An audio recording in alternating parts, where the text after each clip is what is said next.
শ্রমিক নেতা মানে খেটে খাওয়া শ্রমিকদের যে নেতা বলা হয়, মানে ইট ভাটা থেকে নির্মাণ শ্রমিক যেটা রাজমিস্ত্রি, হ্যাঁ আমাদের যে আছে জোগাড়ে তাদের যে নেতা এবং সমস্ত শ্রমিকদের খেটে খাওয়া শ্রমিকের নেতা হচ্ছে যে আমাদের নারায়ণ বাউরি এবং সামাজিক ন্যায়মঞ্চের জেলা সেক্রেটারি।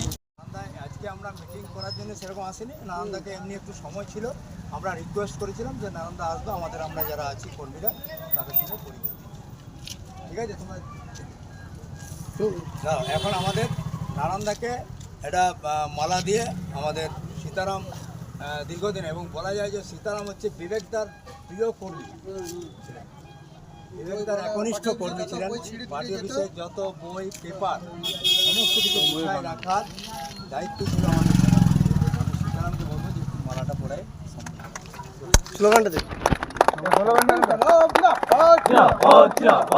আসন্ন বিধানসভা নির্বাচনে কমরেড নারায়ণ বাউরিকে কাস্তে হাতুড়ি তারা চিহ্নে ভোট দিন, ভোট দিন, ভোট দিন। কমরেড নারায়ণ বাউরিকে কাস্তে হাতুড়ি তারা চিহ্নে ভোট দিন, ভোট দিন, ভোট দিন। আমার আপনার ঘরের ছেলে কমরেড নারায়ণ বাউরিকে কাস্তে হাতুড়ি তারা চিহ্নে ভোট দিন, ভোট দিন, ভোট দিন। সাধারণ পরিবার খেটে খাওয়া পরিবার থেকে উঠে আসা নারায়ণ বাউরিকে কাস্তে হাতুড়ি তারা চিহ্নে ভোট দিন, ভোট দিন, ভোট দিন। রানীগঞ্জে একমাত্র লড়াকু নেতা কমরেড নারায়ণ বাউরিকে কাস্তে হাতুড়ি তারা চিহ্নে ভোট দিন, ভোট দিন, ভোট দিন।